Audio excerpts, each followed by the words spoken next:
జై శ్రీమన్నారాయణ. భగవద్బంధువులారా, ఈరోజు మంచి విషయం. పూజకు అరటిపండు అగ్రస్థానం ఎలా లభించిందో తెలుసుకుందాము. ఈ సృష్టిలో అరటిపండుకు అగ్రస్థానం లభించింది. పూజకు అర్హతనుంది. కారణం, మనం ఏ ఫలాన్నైనా తిని తర్వాత దాని విత్తనాలను పారవేస్తాము. అప్పుడు ఆ విత్తనాలు ఎంగిలి అవుతాయి. అవి మొలకెత్తి ఫలాలను ఇస్తాయి. ఆ ఫలాలు ఎంగిలివే అవుతాయి. అవి భగవంతుని నివేదనకు శ్రేష్టం కావు. అరటిపండు ఈ కోవకు చెందినది కాదు. అరటి విత్తనాల ద్వారా కాక పిలకల ద్వారా మొలచి అన్ని కాలాల్లోనూ అరటిపండు అందరికీ లభిస్తుంది.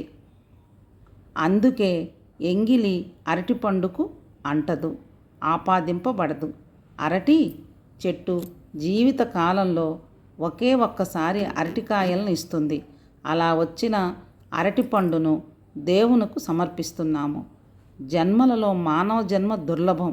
అలాగే అరటిపండును ఆదర్శంగా తీసుకొని నిన్ను నీవు అరటిపండులా దేవునికి సమర్పించుకోమని దీనిలోని అర్థం. జై శ్రీమన్నారాయణ.